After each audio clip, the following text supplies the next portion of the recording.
کرنے والے تھے.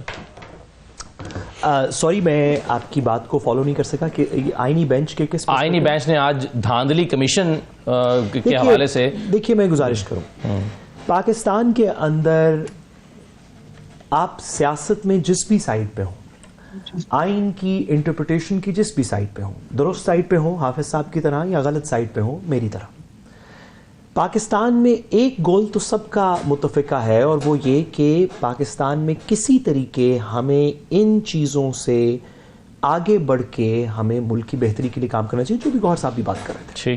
ان سے آگے آپ کیسے بڑھیں گے؟ کیا آپ ان سے آگے اس طرح بڑھیں گے کہ چیزوں کو اسٹرگ انڈر دا کارپٹ کر دیں گے جو 10 سال 20 سال لوگوں کے دلوں میں سمر کرتی رہے گی اور اس کے اندر سے اناد اور بغض اور نفرت کے بیج نکلیں گے؟ یا آپ چاہتے ہیں کہ کوئی مثبت ادارہ جس پہ چلیں اگر سارے پاکستان کو یقین نہ ہو تو بیشتر پاکستان کو یقین ہو وہ کچھ چیزوں کو دیکھ کے ایک فیصلہ کر دے. وہ دیکھ دے کہ 8 فروری کو کیا ہوا, وہ دیکھ دے کہ 9 مئی کو کیا ہوا, جس کو سزا ملنی چاہیے اس کو سزا دے, وہ دیکھ دے کہ 26 نومبر کو کیا ہوا, تاکہ پاکستان کو اس میں سے کچھ کلوجر مل سکے. صحیح ہے, لیکن سر اگر بیرسٹر گوہر اگر یہ کہیں گے کہ 9 مئی پہ مٹی ڈالیں اور آگے چلیں تو ہو سکتا ہے کوئی اور یہ کہے کہ بھئی 8 فروری پہ بھی مٹی ڈالیں اور آگے چلیں. نہیں مٹی ڈالیں, گوہر صاحب کی بات سے بالکل اگری نہیں کرتا کہ مٹی ڈالیں آگے چلیں. مٹی ڈالیں کی بات نہیں ہو رہی. نہ آپ 26 نومبر کی رات کو جن لوگوں فیصل صاحب میں آتا ہوں آپ کے پاس, نہ 26 نومبر کی رات کو جن لوگوں کا خون بہا اس خون پہ مٹی ڈال سکتے ہیں, نہ آپ 9 مئی کو جن لوگوں نے انتشار پھیلایا اس پہ مٹی ڈال سکتے ہیں, 8 فروری کو جن لوگوں نے اپنا ووٹ کاسٹ کیا اور کسی نہ کسی پارٹی کو مینڈیٹ دیا اس پہ مٹی ڈال سکتے ہیں. سوال یہ ہے کہ اس وقت دونوں فریقین ایک دوسرے کی بات تو ماننے کو تیار نہیں. پی ٹی آئی کہتی ہے کہ 9 مئی کو یہ ہوا, 8 فروری کو یہ ہوا, 26 نومبر کو یہ ہوا. دوسری سائیڈ حکومت کی کہتی ہے کہ 9 مئی کو بالکل کچھ مختلف ہوا, 8 فروری کو بالکل کچھ مختلف ہوا اور 26 نومبر کو بالکل کچھ مختلف ہوا. اب اس برج کو, اس خلیج کو کسی نے تو پر کرنا ہے نا. باقی اداروں کے اندر ہم نے دیکھا کہ سیاسی کچھ محاذ رائی چل رہی ہے, یہ تو اب کوئی ڈھکی چھپی بات نہیں. تو ایک عدالت عظمیٰ ایک ایسی چیز رہ جاتی ہے, جس طرح آپ کو یاد ہوگا اے پی ایس پشاور کے دلخروش واقعے کے بعد جب عمران خان صاحب کا دھرنا اسلام آباد میں موجود تھا تو وہ اس کنڈیشن کے اوپر بند کر دیا گیا یا اٹھا لیا گیا کہ اس وقت کے چیف جسٹس ناصر الملک کے نیچے ایک کمیٹی تشکیل دے دی گئی جس نے فیصلہ عمران خان صاحب کے خلاف کیا. کہا نہیں ہوئی مبینہ دھاندلی, لیکن قوم کو کچھ قرار آ گیا کہ کچھ مثبت لوگوں نے, کچھ معتبر لوگوں نے بیٹھ کے قانون کے مطابق ان چیزوں کو دیکھ لیا ہے.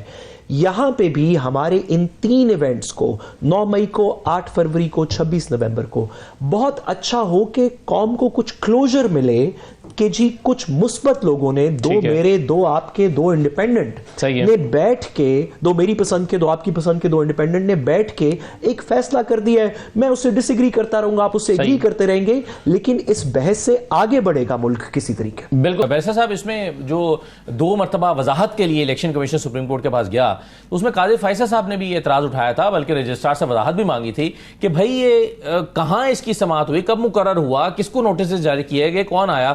تو اس وضاحت کو قانونی وضاحت نہیں مانا جا سکتا کیونکہ اس میں ڈیو پروسیس کو فالو نہیں کیا گیا. اس بات کا جواب اور اس کے اوپر بحث آپ, میں اور حافظ صاحب اور فیصل صاحب کر سکتے تھے اگر سپریم کورٹ نے اس کا جواب خود نہ دے دیا ہوتا. جب پہلی کلیریفیکیشن ایشو ہوئی تو الیکشن کمیشن نے کہا کہ ہمیں سنا نہیں گیا. چیف جسٹس اس وقت کے, جو کہ میرا خیال ہے پاکستان کی تاریخ کے سب سے متنازع شاید چیف جسٹس تھے, فائز عیسیٰ صاحب نے اس کے اوپر کہا کہ کیوں نہیں ہیئرنگ کی گئی, رجسٹرار سے جواب مانگا. اس کے بعد دوسری وضاحت کے اندر اس بات کو سپریم کورٹ کے 8 ممبران نے, جو آج کی سپریم کورٹ کے اندر بھی میجورٹی ہے کیونکہ 8 ممبران کی ہم بات کریں, اس کو ٹوٹل میرا خیال ہے 15 یا 16 ممبران ویسے بھی تائید ہیں, انہوں نے واضح کر دیا کہ کیونکہ یہ کوئی ری ہیئرنگ نہیں تھی, یہ ریویو نہیں تھا, یہ اپیل نہیں تھی, یہ اس میں کوئی مزید دلائل نہیں دینے تھے, کیس ختم ہو چکا ہے, کیس ڈسپوز آف ہو چکا ہے, اس کی ججمنٹ کی وضاحت اگر کسی کو چاہیے تو وہ لے آئے, تو کوئی نئی دلیل. ویسے آپ کے خیال میں یہ بھی ویسے انہونی بات نہیں ہے کیونکہ کبھی عام طور پر ججمنٹ میں یہ نہیں کہا جاتا کہ اگر آپ کو سمجھ نہ آئے تو ہمارے پاس آ جائے گا پوچھنے کے لیے. دیکھیے میرا خیال ہے کہ سپریم کورٹ کے اس فیصلے کو, 12 جولائی کے فیصلے کو اس تناظر میں دیکھنا چاہیے کہ بہت ساری انہونی باتیں ہوئیں اس کے لیڈ اپ کے اندر. ایسی انہونی باتیں ہوئیں کہ سپریم کورٹ نے فیصلے کیے ہوئے, تاریخیں دی ہوئیں, ایڈمنسٹریشن نے کہا کہ ہم نہیں مانیں گے, حکومت نے کہا ہم نہیں مانیں گے. ایسی سچویشن کے اندر جہاں پہ ایک انپریسیڈنٹڈ ڈینائل ہو اسٹیٹ کی طرف سے کہ ہم سپریم کورٹ کے فیصلے کو نہیں مانیں گے, ہم 90 دن کے اندر الیکشن کی بات کر رہے ہیں, اور دیگر اس طرح کی باتیں حکومتی وزراء کی طرف سے بیان دیے گئے کہ اگر سپریم کورٹ دے بھی دے تو ہم نہیں کریں گے. خواجہ آصف صاحب کا بیان میرا خیال ہے اس میں موجود ہے.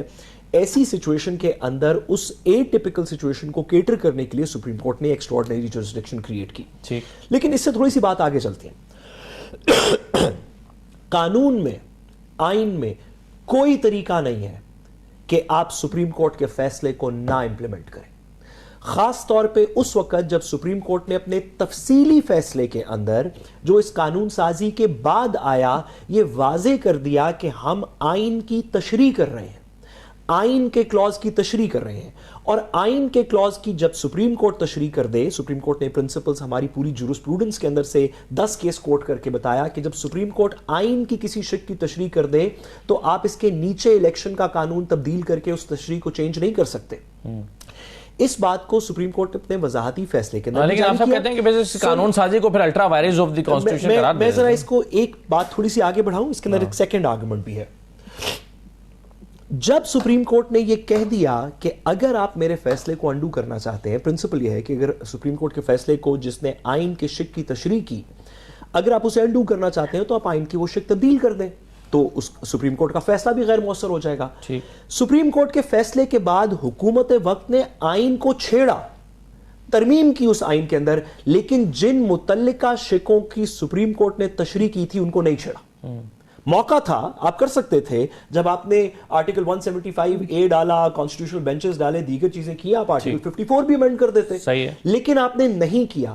پارلیمنٹ کا ہر ایکشن بھی پرپسفل ہوتا ہے, پارلیمنٹ کی ہر اومیشن بھی پرپسفل ہوتی ہے. جب آپ نے آئین چھیڑا اور ججمنٹ کے ہوتے ہوئے بھی آئین کی وہ شکیں نہیں چھیڑی جس کو سپریم کورٹ نے انٹرپریٹ کیا, تو اس میں اب ڈبل امپوزیشن ہے. ایک, سپریم کورٹ کا فیصلہ کہتا ہے کہ ماننا ہے, دوسرا آپ کے پاس موقع تھا, پارلیمان نے اپنی سوورینٹی میں سوچا ہم اس کو انٹرپریٹ, ہم اس کو چینج نہیں کریں گے. سپریم کورٹ کا فیصلہ بائنڈنگ ہے, الیکشن کمیشن کے پاس کوئی طریقہ نہیں. تو اب کیا اس کا حل یہ ہے؟